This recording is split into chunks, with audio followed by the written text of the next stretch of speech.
नमस्कार दोस्तों।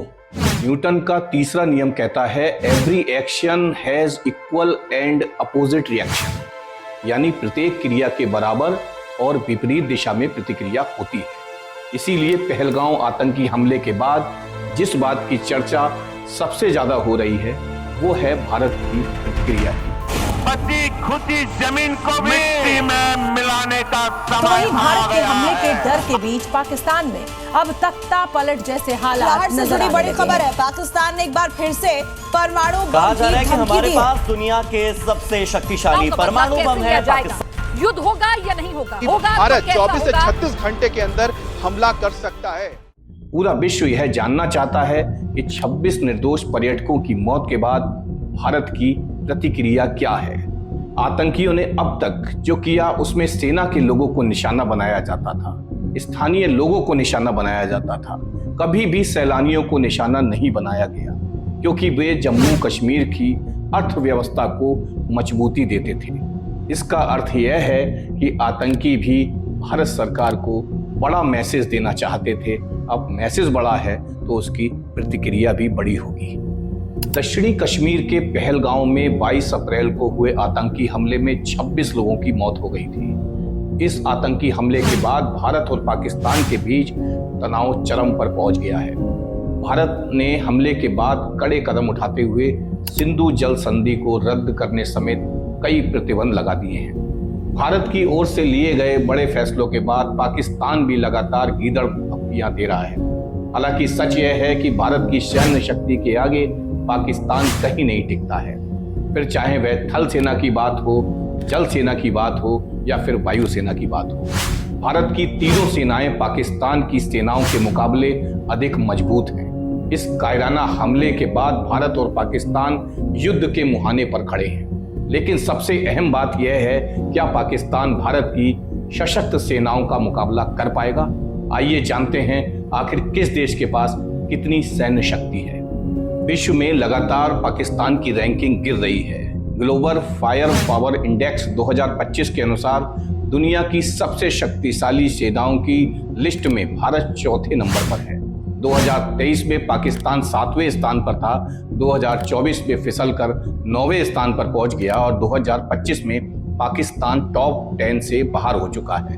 उसकी विश्व रैंकिंग 12 है। ग्लोबल फायर पावर इंडेक्स में 60 अलग अलग मानकों पर देश की ताकत को परखा जाता है। अमेरिका को मौजूदा समय में सबसे ताकतवर सैन्य शक्ति करार दिया गया है।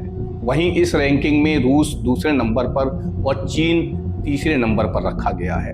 इन तीनों महाशक्तियों के बाद भारत का नंबर आता है। अब जान लेते हैं दोनों देशों का रक्षा बजट, यानी पाकिस्तान और भारत का रक्षा बजट। अगर दोनों देशों के रक्षा बजट की बात की जाए तो भी पाकिस्तान काफी पीछे है। भारत का रक्षा बजट 2025-26 में 6.8 लाख करोड़, करीब 79 अरब डॉलर तक पहुंच चुका है, जो पिछले साल के मुकाबले 9.5% ज्यादा है। वहीं पाकिस्तान का बजट 2,281 अरब रुपए है, जिसमें इस साल 7.49% की बढ़ोतरी की गई है। अब जान लेते हैं पाकिस्तान के मुकाबले भारत कहां खड़ा है। पड़ोसी पाकिस्तान के मुकाबले भारत की स्थिति काफी बेहतर है। सैन्य बलों से लेकर रक्षा बजट तक भारत ने पाकिस्तान पर बड़ी बढ़त बना रखी है। थल सेना के मामले में भारत ने अपनी ताकत को काफी बढ़ा दिया है।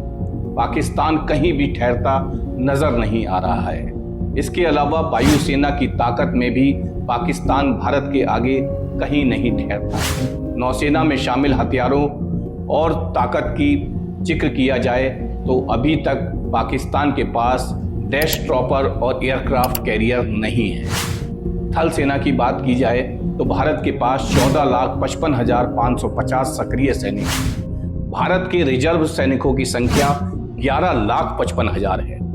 वहीं पाकिस्तान के पास मात्र 6,54,000 सक्रिय सैनिक हैं। 5,50,000 रिजर्व सैनिक हैं। पैरामिलिट्री फोर्स का आंकड़ा देखें तो भारत के पास जहां 25,27,000 सैनिकों की क्षमता है, तो पाकिस्तान के पास 5 लाख की पैरामिलिट्री फोर्स है। भारत के पास 4,201 टैंक हैं, जबकि पाकिस्तान के पास 2,627 टैंक हैं। भारत के पास T-90 भीष्म और अर्जुन टैंक, ब्रह्मोस मिसाइल और पिनाका रॉकेट सिस्टम से लैस हाईटेक वाहन भी हैं। भारत के पास 148 594 बख्तरबंद गाड़ियां हैं जो पाकिस्तान के मुकाबले 3 गुना अधिक हैं। भारत के पास बोफोर्स और होविट्जर तोपें मौजूद हैं जो पाकिस्तान को कारगिल के युद्ध में धूल चटा चुकी हैं। अब बात कर लेते हैं वायुसेना की। भारतीय वायुसेना के पास 513 जेट के साथ 2229 एयरक्राफ्ट हैं। वहीं पाकिस्तान के पास मात्र 328 फाइटर जेट सहित कुल 1399 विमान हैं। हेलीकॉप्टरों के मामले में भारत आगे है।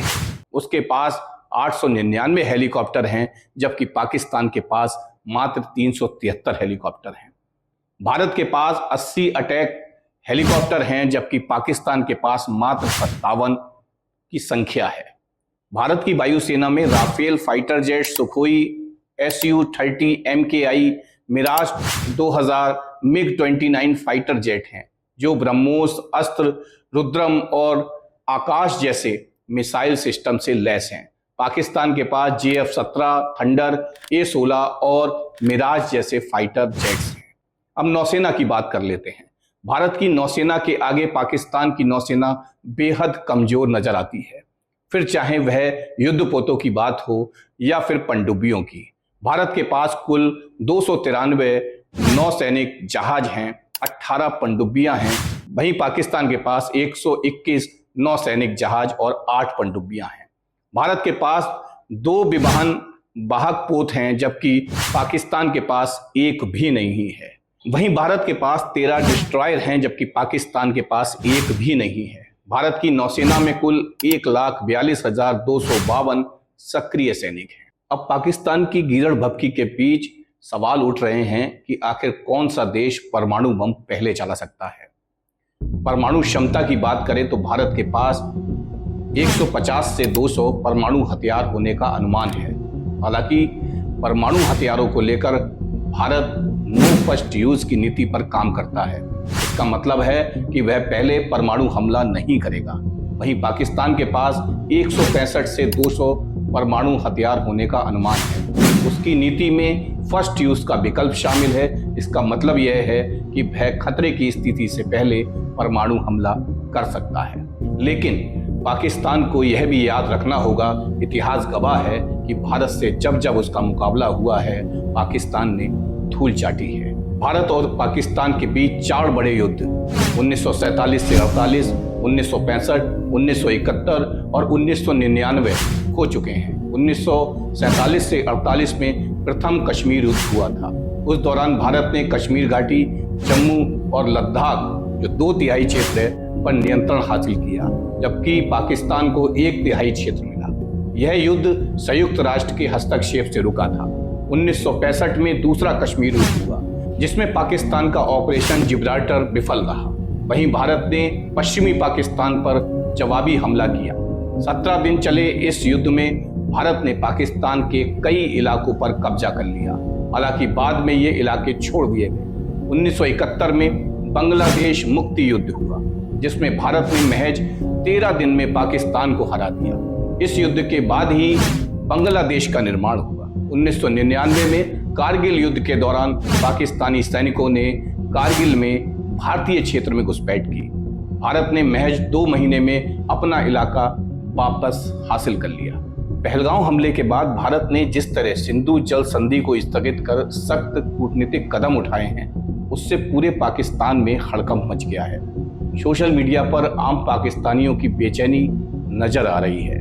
पाकिस्तान के रक्षा मंत्री ख्वाजा आसिफ ने यहाँ तक कहा कि पाकिस्तान का इस हमले से कोई लेना देना नहीं है। We have absolutely no involvement. Till now there is no proof of any involvement of Pakistan in this sad incident. वहीं पूर्व विदेश मंत्री बिलावल भुट्टो ने आग लगाते हुए, जहर उगलते हुए कहा कि सिंधु में या तो हमारा पानी बहेगा या भारत का खून, हम उन्हें करारा जवाब देंगे। वे इस तरह से संधि को नहीं तोड़ सकते। सिंधु हमारा था और हमारा ही रहेगा। इस दरिया से हमारा पानी बहेगा या उनका खून बहेगा।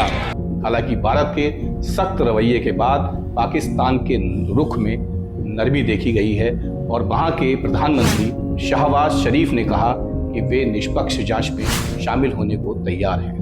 अब अगर पाकिस्तान नहीं सुधरा तो पाकिस्तान में तबाही तय है। कुल मिलाकर कहें तो भारत पाकिस्तान के खिलाफ कड़े कदम उठा रहा है। इसमें हवाई और समुद्री सीमाओं को बंद करना, सिंधु जल संधि को निलंबित करना, वीजा रद्द करने और राजनयिक कर्मचारियों की संख्या और पदों को कम करना शामिल है। ये कदम पाकिस्तान की ओर से कराए गए आतंकी हमले के जवाब में उठाए गए हैं। भारत का कहना है कि वह तब तक कोई ढील नहीं देगा जब तक पाकिस्तान सीमा पार आतंकवाद को पूरी तरह से बंद नहीं कर देता है। भारत सरकार का कहना है कि पाकिस्तान को आतंकवाद के खिलाफ सख्त कार्रवाई करनी होगी, तभी रिश्ते सामान्य हो सकते हैं।